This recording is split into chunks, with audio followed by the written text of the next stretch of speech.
Showtime. Welcome to the show. I'm Brent Holland, and welcome to Night Fright. Wonderful guest for us tonight, folks. You're going to really want to settle in and listen to this show. Beverly Oliver is joining us, just a young 17-year-old girl. She happened to be in DEALEY PLAZA, November 22nd, 1963. What she witnessed there was the assassination of President Kennedy.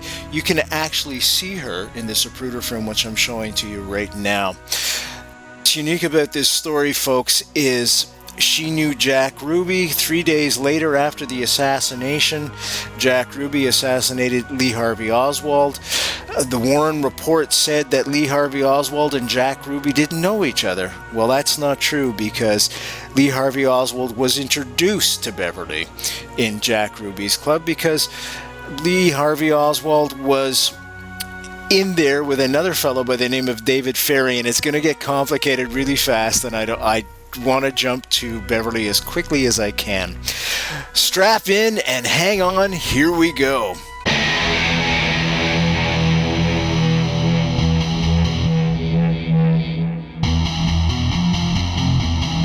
There is a time to question. There is a time for answers. There is a time to challenge. There is a time to speculate. There is a time for change. There is a time for truth. The time is now.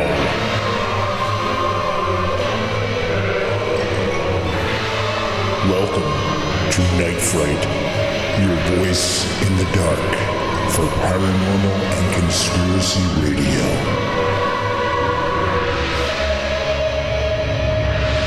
And now your host, Brent Holland.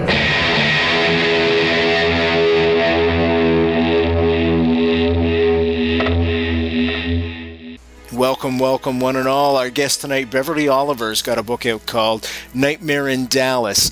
She's living history, folks. She was there November 22nd, 1963, directly in DEALEY PLAZA. She was filming the assassination. You can see her in the Zapruder film. Some say, folks, that on that day, the world changed. Indeed, definitely America changed, but some say the world changed. And we're going to talk about that, all the events that led up to the assassination, and specifically what happened to Beverly after the assassination as well. This is a story, folks, of intrigue. It is a story that should be turned into a feature film. Indeed, it has been. Part of her story was turned into the movie JFK. She met Oliver Stone, Kevin Costner, and oh man, what a story this is, folks. I want to welcome Beverly for the second time to Night Fright. And Beverly, welcome to the show. Thank you for joining us all the way from Texas. I presume you're in Texas right now. Yes, thank you for having me. It's my privilege and honor. Thank you so much.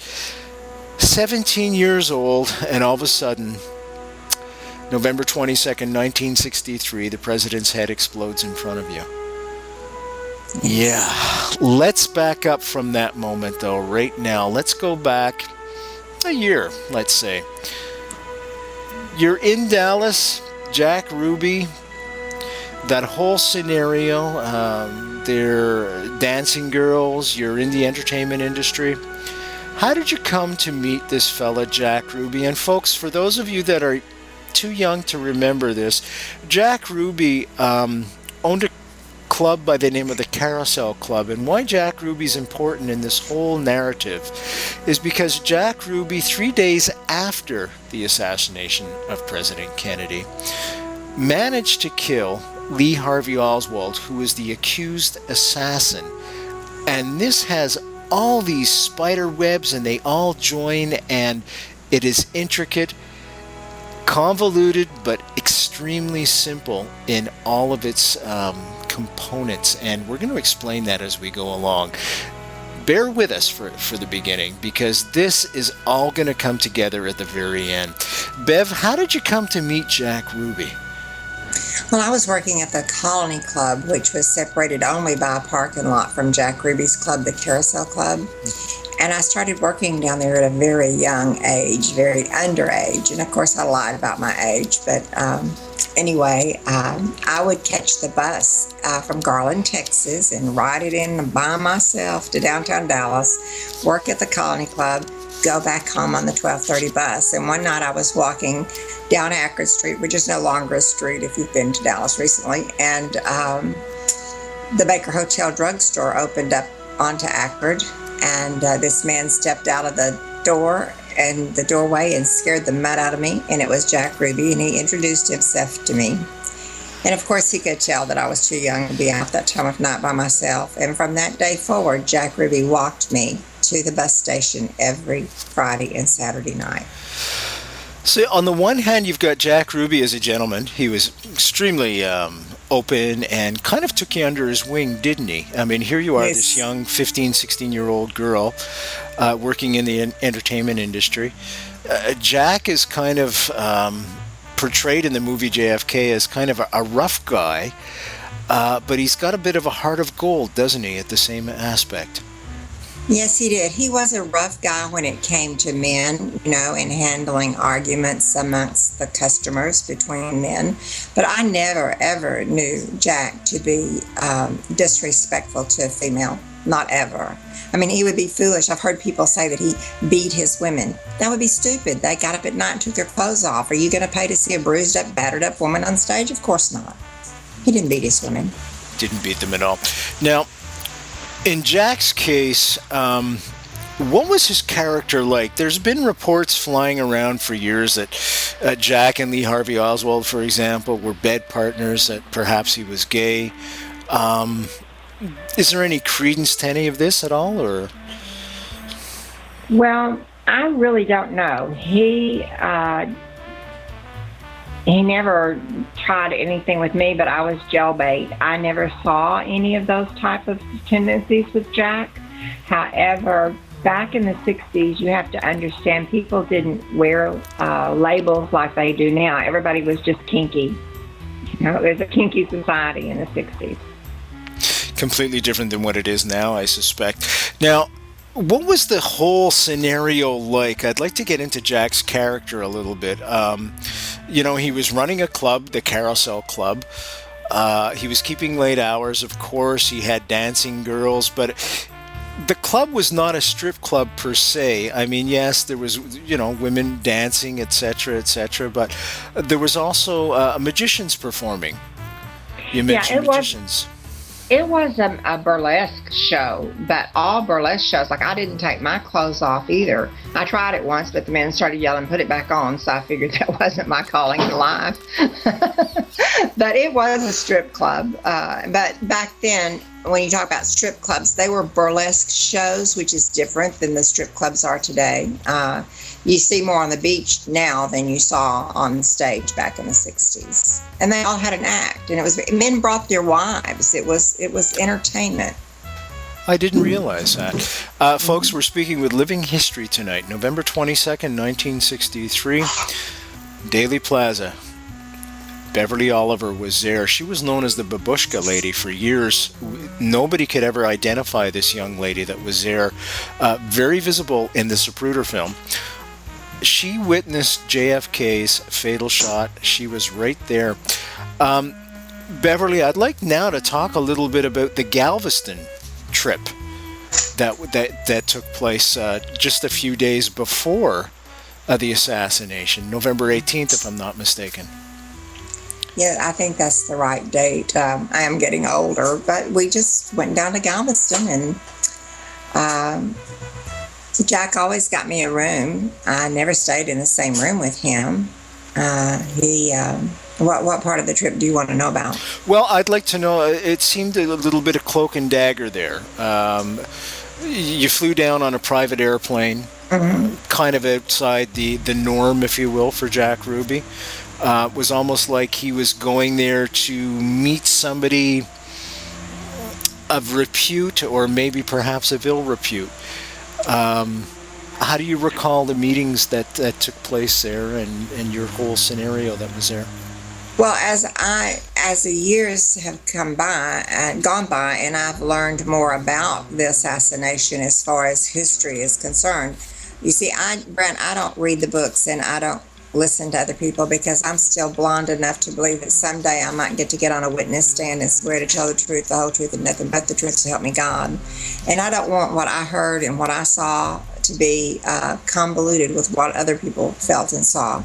But as I look back on that trip now, I'm sure it wasn't just for pleasure, because I didn't see Jack again until dinner that night. And I was supposed to be at work that night, but I had a few two margaritas that day and was trying to learn how to surf in Galveston, which the waves are like 2 feet tall. And so as soon as I'd get up on the surfboard, the rudder would hit the sand and I'd fall over and hit my nose. And I had a bruised nose, scabbed up face. And when I did get back to work the next night, Abe Weinstein threatened to fire me.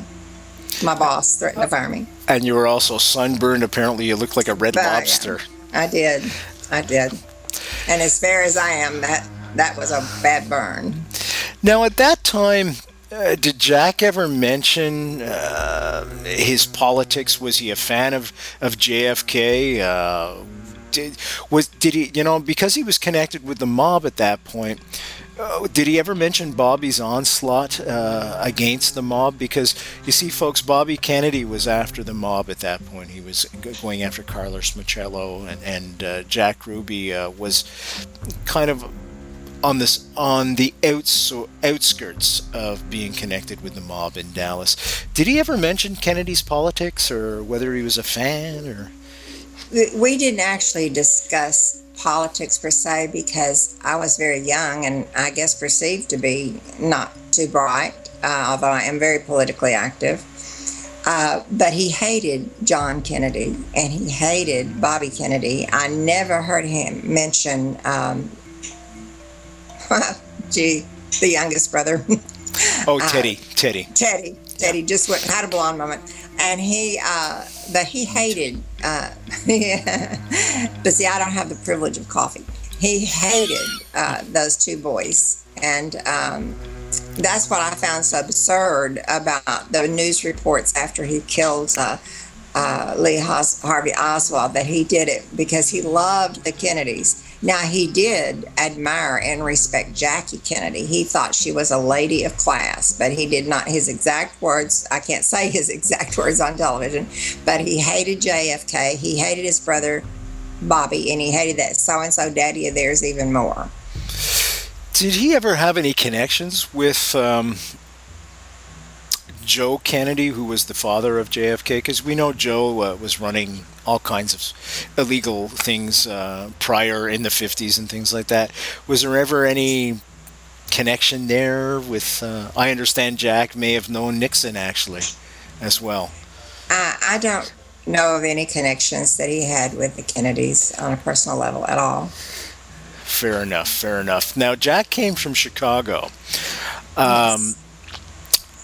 Was there ever any mention of the mafia or the connections? Was he ever display any nervousness around you that, oh my God, Bev, this is going to happen? Because you guys were pretty close. Yes, but he never really talked about anything like that. It's just that you have to understand, Dallas in '63, everybody was in the mob. Oh. And we, the showgirls, I mean, we just thought it was the movies, or I did, let me rephrase that. I just thought these things happen in movies. It's just not real life, because we lived in our own little world that wasn't the real world. It was not the real world. Folks, please. And so I just never gave the mob a second thought. I mean, there was always men coming in both clubs, all three clubs, the Theater Lounge, the Colony Club, and the Carousel Club, with bulges in their coats and pockets, and guns were always being thrown under the table when the vice squad came in. Folks, we're speaking with Real Living History tonight. Bev Oliver was right there in the thick of things during 1963, just prior to the assassination.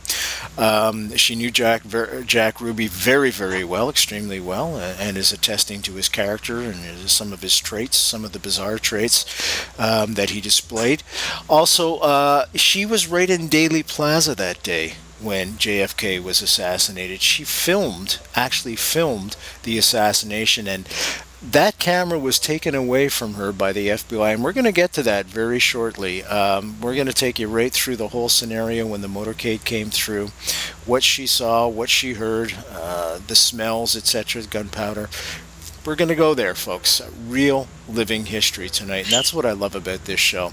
You get to speak to incredible people. Dr. Robert McClellan was on the show, folks, not that long ago.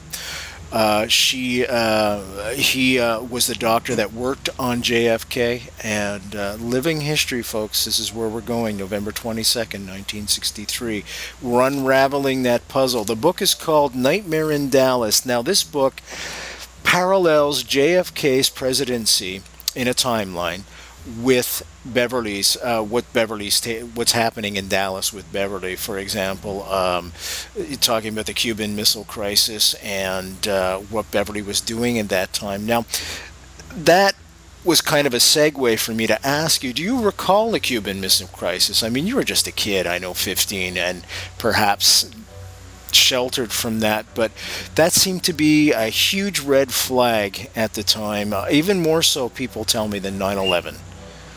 Do you recall that at all, the Cuban Missile Crisis? I recall the Cuban Missile Crisis. I recall all of the late 50s and early 60s when everybody had storm shelters. They were really bomb shelters. Yeah. We even had one in our backyard at 2137 Saturn Road. Wow. Yeah. So it was an ever-present threat, wasn't it? The fact that a nuclear holocaust could happen at any second. Yes, it was. It really was. It was a very scary time because we didn't understand nuclear like we do now. And that in itself, just the word nuclear, was a boogeyman. Completely. Now, just going back to that time, you mentioned a bomb shelter, of course. How did you feel about JFK? How did you feel about Bobby? I had no particular feelings about Bobby. I didn't study him at all. I felt that he was good enough to be the president's brother. He must be pretty good, so I didn't have any ill feelings toward him. Now, JFK, I admired tremendously. I still do. I admire the things that he believed in and the things that he tried to achieve during his short term. And I am one of those who definitely believes, had he not been killed, the world would have a different complexion than what it does today. He was the first president born in our century. That's right. And he was incredibly handsome. His wife was awesomely beautiful. And just everything every woman wanted to be. When she stepped out, I bet when she stepped out of the bathroom in the morning, she looked like the cover of some magazine. She was just so glamorous and beautiful. So I was totally enamored with them. Is there anybody that since then, many people draw an analogy to Obama, is there anybody since then that has even come close to that stature, you feel, or perhaps that persona, that JFK and the whole persona of CAMELOT? Well, I was a Reagan fan. I think that Nancy Reagan was a lady of ladies. And I'm a Bush fan. You can boo me if you want to, but I'm a Texan, and I absolutely love George Bush. And I think the best thing that ever happened to George Bush was Laura Bush. You may be right there. Absolutely. How did you feel about, I'm just going to ask you this wasn't planned. How did you feel about Oliver Stone's movie? Because folks, Bev met Oliver Stone, and she was a consultant on the film JFK, of course, because her part was played, and we're going to get to that as well, by Lolita See, there's my dyslexia. Could you help me out with her name there? A beautiful Canadian lady by the name of Lolita Davidovich. Yeah. I'm sorry, Lolita, if you're watching. But how did you feel about Oliver's movie? I thought he did a phenomenal job. For what I know about this assassination, other than what I saw with my own eyes, I think it was just phenomenal. I found him to be a very honorable person, honorable to the fact that whenever it came time to do the motorcade, he wanted to match the license plate numbers to the real license plate numbers. To the real license. And how did you feel about Oliver's movie W, or have you seen it? Haven't seen it. Boy, he really does an assassination. Talk about assassination, character assassination on poor George. Boy, makes him look like an idiot, which I don't think is the case at all. No, he's not. I think he had an axe to grind there. We're talking with real live history tonight, real living history, folks. Beverly Oliver was there directly in Dallas during that whole era around the assassination. Pre-assassination, assassination, and post-assassination. As a matter of fact, she was right directly in DEALEY PLAZA. She witnessed the assassination. She filmed the assassination. And we're going to get there very shortly, folks. Very, very shortly. Now, Bev, how did you get the camera that you filmed the assassination with? I was dating a man who managed the Kodak store in Six Flags over Texas. He actually came down from Rochester, New York to manage the Kodak store at Six Flags. And he went back up to Rochester, New York in like September. I'm thinking it was September, first part of September. And he brought me an experimental camera back. It was a Yashica experimental camera. And it was a prototype. And he brought me 12 magazines. It was a magazine-loaded camera. He gave me 12 things of film. He said that should last me till the camera comes out in 2 years. He told me it'd be out in 2 years. And I had envelopes that I had to put these in and mail them to Rochester. You couldn't even get them sent off locally. You know, kids don't understand because all they understand is video nowadays. But we couldn't even drop it off like at the corner drugstore and pick it up the next week. I had to send it to Rochester, and that was my first cassette of film that I had used. So I hadn't sent anything off yet. So that's how you got it. Was there any inclination that he wanted you to film, or perhaps Jack wanted you to film the assassination? Oh no, Jack didn't want me to film the assassination at all. The biggest fight we ever got into was the night before, and I went to a party with Jack at the Cabana Hotel. It was, I think, Pepsi Cola.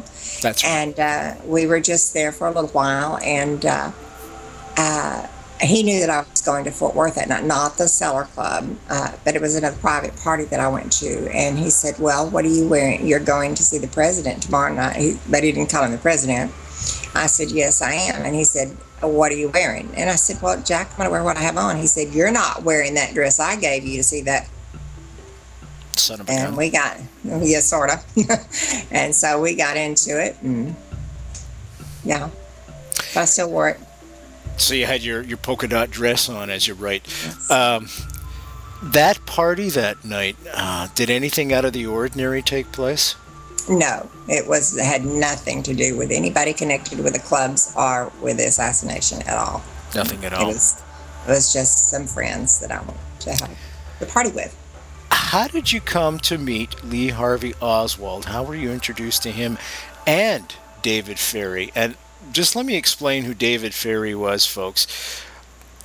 Best way to do that, I think, is to reference the JFK movie. David Ferrie was, I guess you could say, he was kind of involved with the mafia as well in New Orleans. He was, Carlos Machello was head of the mafia in New Orleans, and David Ferrie was private investigator, if you will. He was involved, many people feel, with the assassination on various levels, perhaps as a liaison, perhaps as a bag man.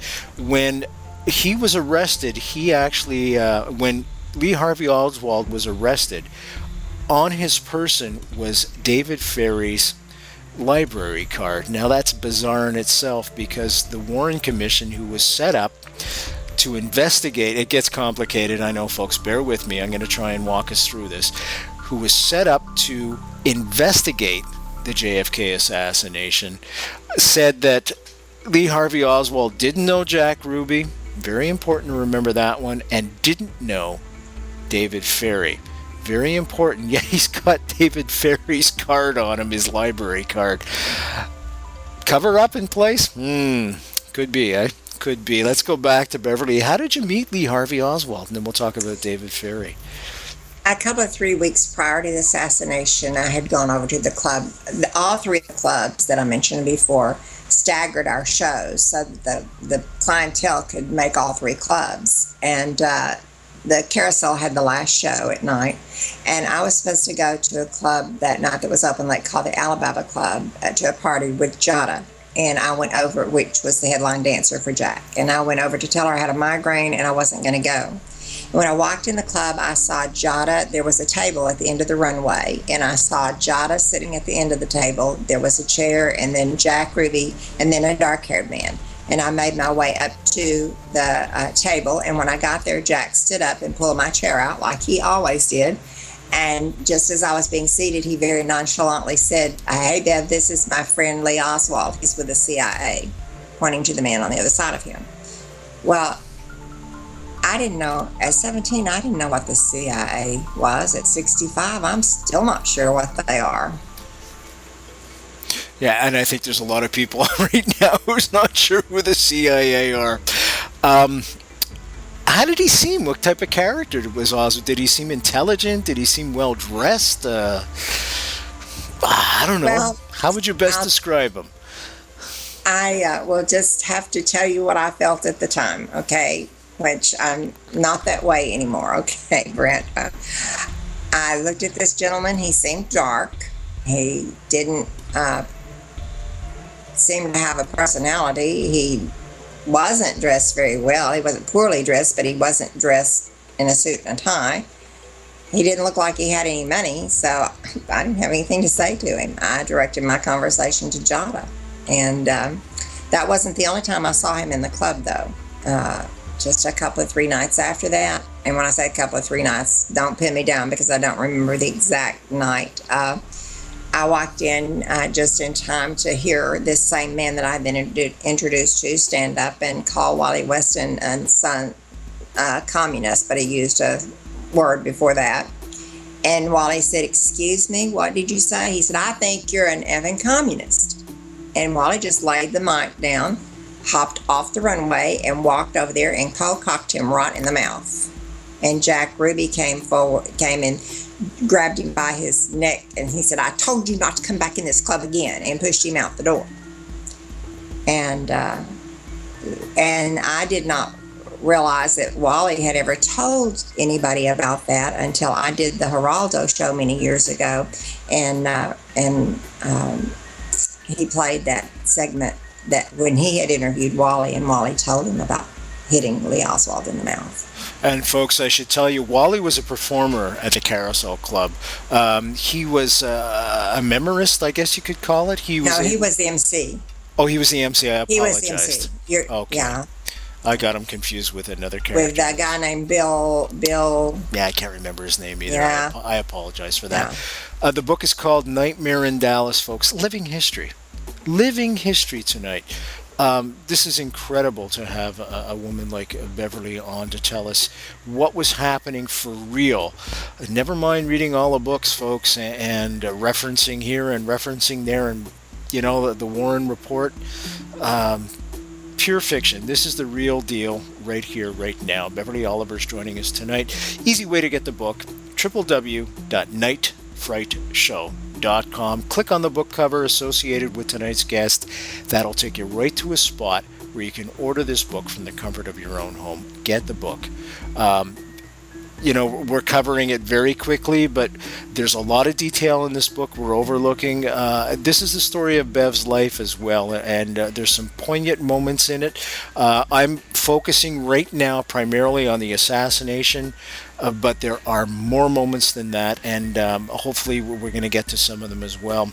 I want to continue the night before the assassination. So you stayed up all night, and then you headed downtown to Dallas, to DEALEY PLAZA. Folks, if you're just joining us, it's Night Fright, of course. We're talking with Beverly Oliver, Real Living History. She's about to take us to DEALEY PLAZA, November 22nd, 1963. The motorcade is about to turn the corner and come down Elm Street. Seconds, JFK will be shot. Can you walk us through that? In all its gore and all its awfulness? Because I want people to know. That's why. you know, as we move away from that moment, things are going to be glossed over more and more, and I want people to know exactly what happened, what took place, to the best of your recollection. That I recall very vividly. I still have nightmares about it. When I got down to the plaza, there was such an electricity. Unless you were there, there's no way to explain it. But have you ever been in a situation where the hair stood up on the back of your neck? That's the way it was that day. The air was just full of excitement and static electricity. And I got my camera out to make sure it was working. I took pictures of the crowd, the buildings, just to make sure it was in working order, because I did not want to miss 1 second of my president. And you could tell as he got closer, because the crowd got louder and louder. And he turned onto Houston Street, and the crowd just went crazy. And then they turned, and as soon as they started to turn onto Elm Street, left onto Elm Street, I started filming. And shortly after the car got all the way onto Elm Street, there was a noise that went bang, bang, bang. And I thought that was those things that we used to have when we were children, that you threw on the sidewalk and they popped. You didn't have to light them or anything. And I remember thinking, why would somebody let their children bring something like that down to a place like this? And just no more got that thought out. And I'm filming the motorcade. No more than got that out of my mind when this big ba-boom happened. And when the ba-boom happened, it looked like the whole back of his head just blew off. It looked like a bucket of blood was thrown out the back of the car over the trunk. It was the most horrific thing I have ever seen in my life. There's no amount of movies, there's nothing that could ever portray what really happened down there that day, and the awfulness of it, and and I was absolutely frozen in shock.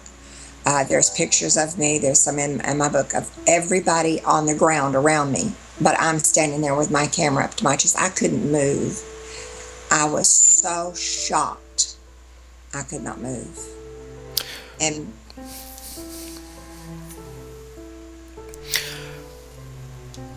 what was the reason you picked that specific spot? Was it just because there was lack of a crowd, or? Well, I walked from my parking lot where I parked my car and all the way down, up Commerce, as it were, and I didn't intend to go to DEALEY Plaza. I kept looking up the side streets looking for a place where I could get close enough to the curb to take a film, and there just wasn't any place. And I kept walking and kept walking and kept walking until it led me down to what I called the Grassy place back then. And I just walked across across Houston Street, and then across Commerce and Main Street, and to the edge of Elm Street, where there was very few people standing, and so I could get right there to the curb to take my pictures, take my film. Just prior to the shot, the fatal shot, when we started to film him, did you see him grab his throat? What did his face look like? I don't remember that. I think there's a lot of things that I've actually blocked out of my memory because they are so hurtful. They are so, like I said, I still have nightmares in it, and it's 48 years later, I still have nightmares. Just a horrible, horrible thing to happen, especially to a young 17-year-old girl like that. The Newmans were in front of you, I think, if I'm not mistaken. Across the street. Across the street. Okay. What happened inside the car? Jackie leapt out. I guess I'm just trying to get as much detail as possible, just so folks know. Brent, I was close enough to that car when it happened that I heard what she said and told them way back in 69. I said, somebody said that he went violently forward. We won't mention that someone's name. But the only time he went violently forward was after the big ba-boom. She was right in front of his face. And she said before the ba-boom, she said, "Oh my God, he's been," and I couldn't tell if she said shot or hit. And the reason why I couldn't is because now I've seen this Magruder film, and I know that her face was down like this. She pulled him down, pushed him down, and crawled out over the back to get a piece of skull off the back of the car. It was horrendous. She literally, according to Clint Hill, pieced his head back together on the way to Parkland Hospital and tried to hold his head together. You know,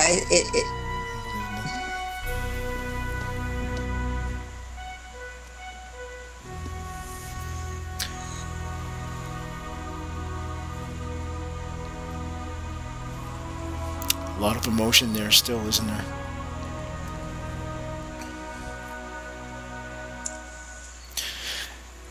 It's still like yesterday to me. It doesn't seem 48 years ago. Do you want to take a minute? Please. Whenever you're ready, you just let me know. I'll just do this. Folks, we're speaking with a very brave woman tonight. She's recalling a nightmare of all nightmares. The death of President Kennedy, the assassination. She witnessed it. She was right there in DEALEY PLAZA that day, and it haunts her to this day. The book is called Nightmare in Dallas.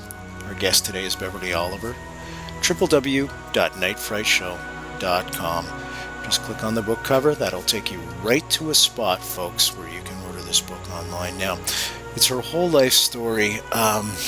This is just one small piece of the puzzle, and I just happen to be focusing on the assassination aspects of it. But folks, there are triumphs, there are tragedies, there is glory in this book, there is inspiration between these pages. I urge you all to get it because this is a human being story. It's one, if you're going through trial and tribulations yourself, you are going to come away inspired and know that there is hope and know that there is success, wonderful things at the end of the road. I can't say that enough. This is a very inspiring book, very well written, very well researched, terrific book. Real, living history. It just doesn't get any more real than this, folks. This isn't a movie or something where you can fast forward.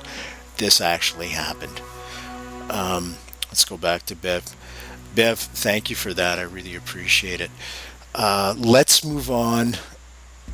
Just after the assassination, there was a big wave of people ran up the Grassy Knolls. We've come to know it. You followed in suit. Did you smell the gunpowder? And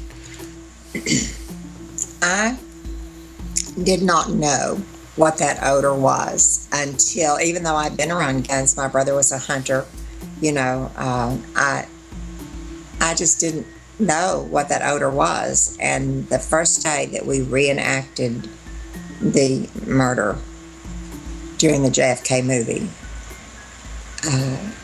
all of a sudden that smell came back. And I realized what it was I had smelled that day. It was gunpowder. And it so upset me, I went to the parking lot and threw up. oh my God. And from that day forward, Oliver was kind enough to tell me if they were going to do the headshot so I could leave. How did you come to meet Oliver? He contacted me about being part of the movie, and if asked me to work with him on the movie, and we met at the Stoneleigh Hotel to have dinner, and he asked me if I had ever seen any of his movies. I don't do movies, and I said, no, I haven't. Have you ever seen any of mine? I read that, Bev, and I laughed. Oh my God. And so did Oliver Stone. Yes, and that's how we met. And I grew very quickly to love Oliver. He's a different kind of person, but what you see is what you get. Like it, love it, or hate it. That's who he is. And I just happened to like him. And it was the same way with Kevin Costner. You know, I had never... He said, don't you know about Dances with Wolves? And I said, No. Who dances with wolves? But one of the neat things about that time period that I remember very fondly was I got to go see Dances with Wolves with Kevin Costner. And Did that you was really? quite- yes, I did. They did I think it was Lakewood Theater did a special showing, and he took me to see it. And I was very just thrilled. And there was these little ladies sitting in front of us, and about 5 of them, and they kept looking around and whispering, looking around and whispering. And it was sprinkling that night, so he ran out to get the van. We were in my van, which he drove the whole time he was in Dallas. And he came back and to pick me up. I jumped in the car into the van, and as we pulled off, I rolled the window down. I said, "Yes, ladies, it was him." That's wonderful. Do you have any behind-the-scenes stories you can tell us about Kevin, or perhaps even Oliver or Lolita? No, I don't. Everybody on that set was extraordinarily professional the whole time. It was real sweet, and I really enjoyed. I can't think of anybody that I met that I didn't enjoy meeting. That I didn't just consider it a very special time. I even got to go to New Orleans and was Kevin actually pulled me and my husband Charles and my youngest daughter Pebbles and her best friend into that little bitty courtroom, and we had to sit in the back cross-legged in these chairs, but he said, "I want you to see this. I want you in here for this. This is history." And we got to sit back there and watch the closing arguments that Kevin Costner portrayed of Jim Garrison. Extremely powerful scene. Extremely powerful scene, without question. I think that's one of Oliver's true masterpieces, actually. It is. Beverly, I would like now, if it's okay with you, you had met Woody Harrelson's father, Charles Harrelson. Now, many people don't know this story. I was wondering if you could tell us that story as well. Well, I don't know a whole lot about it. I just know that Woody's dad, Charles Harrelson, was involved with the mob, especially the Dixie Mafia, under, I can't think of his name right now. But anyway, he was involved in that part, and there's a lot of people who thinks that Charles was one of the tramps that was arrested that day. He was in prison till he died for killing a judge, I think it was. Yes. And I know for sure that he was involved with the Dallas mob because I saw him with my first husband too many times. Now, what's interesting about this story as well, Bev, and this is all in the book, by the way, folks, Nightmare in Dallas, Beverly Oliver, www.nightfrightshow.com. Click on the book cover. The night she met Woody Harrelson, y'all know him from Woody from Cheers, and he's been in latest movie, I think it was Zombies or something like that. Nothing to do with Woody, I'm just trying to orientate you. His father, Charles Harrelson, when the night you met him, you had started talking about the assassination, and I think it was several nights later, you ended up in the hospital almost dead. Could you tell us a little bit about that? Well, I walked in from the ladies' room, as I recall now, and into the middle of a conversation, and it was about the assassination. Now, I don't recall any specifics about the conversation, except that I made some statement like, "I was there when it happened, dude." And it wasn't done by some man in the 60s.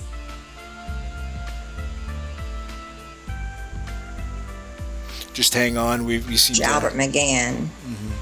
George Albert McGann, my husband, who was later murdered himself in a gangland slaying, pulled me out of the chair and took me home and told me I would never, ever again bring up the subject of the assassination of President Kennedy, or he didn't call him president, he said of Kennedy, unless I didn't want to live to the next day to talk about it. That's chilling. It's more than chilling. Because of that, you stayed silent right up into the House Select Committee, I would say. And then you met a fellow by the name of Gary Shaw. Actually, when I met Gary Shaw, it was a few years prior to. I met 1970s. Gary in like 70, and I think the House Select Committee was in 77, wasn't it? 76, 77. Yeah, I think you're 77, right. yeah. Yeah. And I was, my husband had been killed. He had been murdered, shot in the back 4 times in the abdomen once. And I had already started singing in churches instead of nightclubs. And I was singing in the First Baptist Church of Joshua, Texas. And you know who Crystal Bernard is, who played in, I think it's Wings or Cheers, one of those. She's done several movies, and she's was on a soap opera. And anyway, her daddy, Jerry Wayne Bernard, is a very dear friend of mine. He was singing when I was baptized, and he was leading the singing at this church, and Harlan Caton was preaching. And I wouldn't stay in motels back then when I was singing in churches. I asked to stay in homes because I didn't want somebody to be able to say they saw me come out of some man's motel room or something, you know. And I always requested that it be a home with children in it.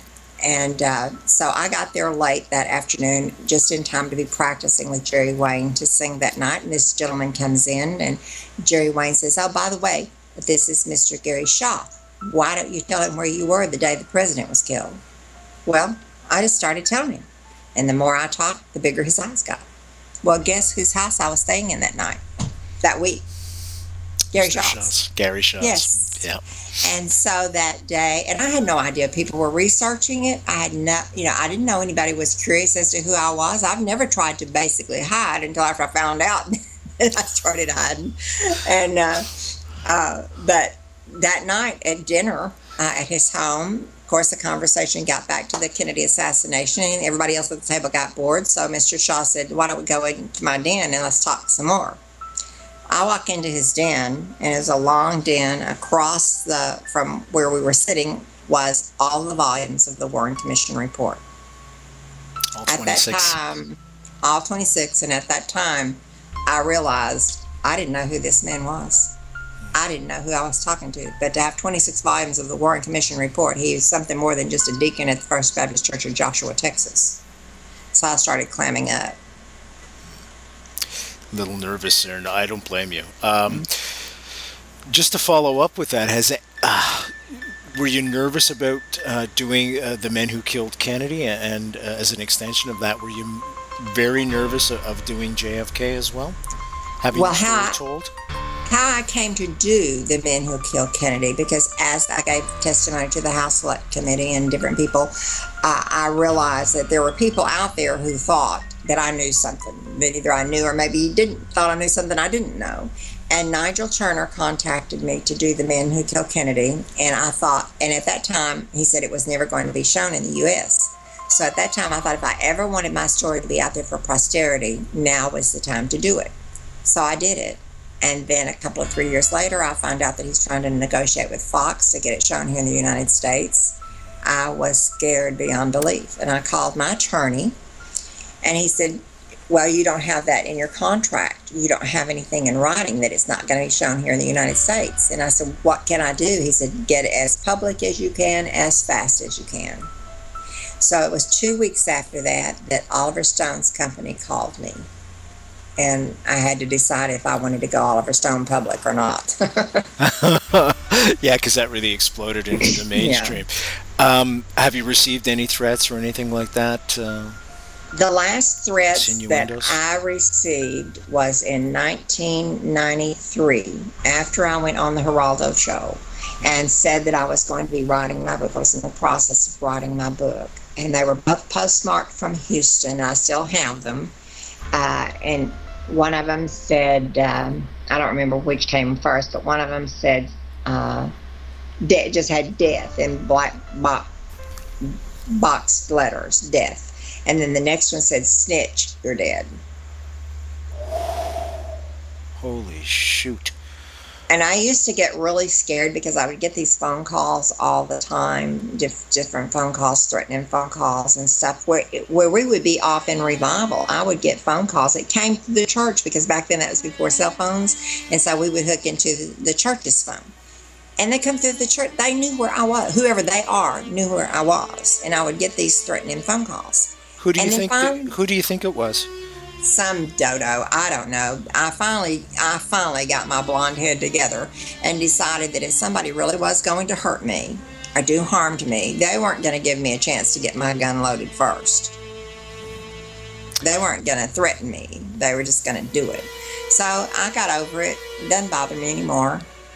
And it's all calmed down now at this point? Everything's good. Yeah. Folks, Beverly Oliver's our guest tonight. Real living history tonight, folks. Her book is called Nightmare in Dallas. True life story of her life. Easy way to get it, www.nightfrightshow.com. Just click on the book cover. That'll take you right to a place where you can order the book from the comfort of your own home. Now, there's a lot more stuff in this book that we just haven't had a chance to cover. And all the more reason for you to buy the book. You're going to come away feeling high as a kite because it's truly, truly inspiring. She was down in the pit, folks, without question, and she's back. She's back in a big way. She found the Lord, and it turned her life around. We're going to talk about your husband in just a second. I just want to ask you, though, who do you think, just speculation is fine, who do you think killed President Kennedy? I think there were a lot of who's involved in it. That's why it's so hard to actually put a pin to it and say this person did it. I think it involved the military-industrial complex. I think it involved the mob. I don't know who ordered it. I do know one thing, though, and that is that the mob doesn't have snipers. Good point. Good point. After Jack was arrested for the murder of Lee Harvey Oswald, did you ever have contact with him afterwards? No. None at all, right? No, because I woke up on Sunday morning out of a drugged sleep. The only way I could deal with this was to drug myself to sleep. And I sleep with the TV on even today. And I woke up to see this friend of mine blow the man away on national television that he had introduced to me as his friend. Unbelievable. And I hope that we find time to talk about my other daughter. Yes, we are. I was going to end with that, actually. Let's talk about how you met your husband and how you found the Lord. Well, I found the Lord before I met my husband. I was living in Big Spring, Texas. George Albert McGann was still alive, and I wandered into a church one night as a heroin addict and heard a man telling me about a Jesus, a different one than the one I'd heard about all my life, a God that wasn't sitting out on a throne somewhere in outer space going to whip me and cast my soul into hell every time I sinned. But he was telling me about a God that loved me so much that he gave his only begotten son to die for me. And I accepted that Christ as my Savior, and it miraculously changed my life. He healed me of drug addiction. That was in January, and in the last of September, my husband was murdered. And then a year and 7 months later, I was singing at the Southern Baptist Convention in St. Louis, Missouri, where I met my current husband. I've now over 40 years, and we've been in the ministry. He just celebrated his 58th year of ordination, and I just celebrated my 42nd year in the ministry. Congratulations to both of you. Thank you. Bev, as I said at the outset, folks, the book is called Nightmare in Dallas, Real Living History. This book is full of wonderful moments, poignant moments, sure, moments of terror as well. But you were going to come away from this inspired, folks. And the fact that, she found the Lord, something special all itself. And this show is not preaching. I'm just telling you that by finding Jesus Christ, she turned her life around, and there's nothing wrong with that. Yeah, I think it's in the Kabbalah, if I'm not mistaken, that it says everybody comes to God in their own way, and there you go. I'm just putting that information out there for you. Let's talk about your daughter. This is another joy of my life. First, let me tell you very quickly that my baby daughter has had 4 transplants. She's had 3 kidney transplants and a liver and a kidney transplant. She's 30 years old, and she's doing fantastic. But when I was 15 years old, I gave up a little girl for adoption, and I prayed for many years to be reunited with that daughter. And in 2006, I found my daughter in Vancouver, Washington, and our reunion has just been phenomenal. She has now moved back to the Dallas area, and she's a nurse at Baylor Hospital on the bone marrow transplant unit. Son of a gun. Well, what's that like? What's that like reuniting with your daughter after all those years? And what was it like for her? Was she receptive to it? Oh, yeah. Yeah, we talked on the phone, for a couple of 3 months before we actually met in person. And it was just awesome. And people are going to find this hard to believe, but whenever the day I signed the papers, I asked to see her again, and I held her real close, and I told her why, and that I would always love her, and there'd always be a void spot in my heart that she fit into. And I held her real close, and I took a deep breath, and I could remember that smell. And when I hugged her that night, Brent, she smelled just like she did 46 years before. Oh, jeez. What a wonderful story. I told you it was inspiring, folks. This book has many layers to it. Nightmare in Dallas. You were going to walk away from this feeling very good about things. No question at all. Beverly Oliver's been our guest tonight. I urge you all to get the book. It's living history as well as inspirational at the same time. www.nightfrightshow.com. Just click on the book cover and it'll take you right to a spot where you can order the book from the comfort of your own home. Life is good. Yes, it is. Wonderful. It gets better all the time. There you go. There you go. What's next for you, my friend?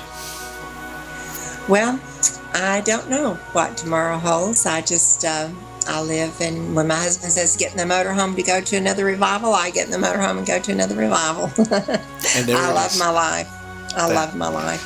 That's wonderful. Thank you for having me tonight. God bless you, and God bless your husband as well and your whole family. Thank you. Thank you. Thank you so much for being on our show tonight. I'm Brent Holland from Night Fright, www.nightfrightshow.com.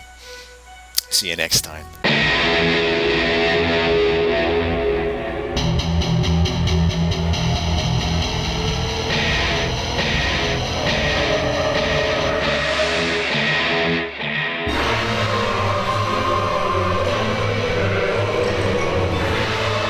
You're listening to Night Fright and your host, Brent Holland.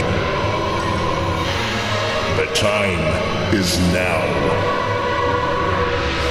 Your voice in the dark for paranormal and conspiracy radio.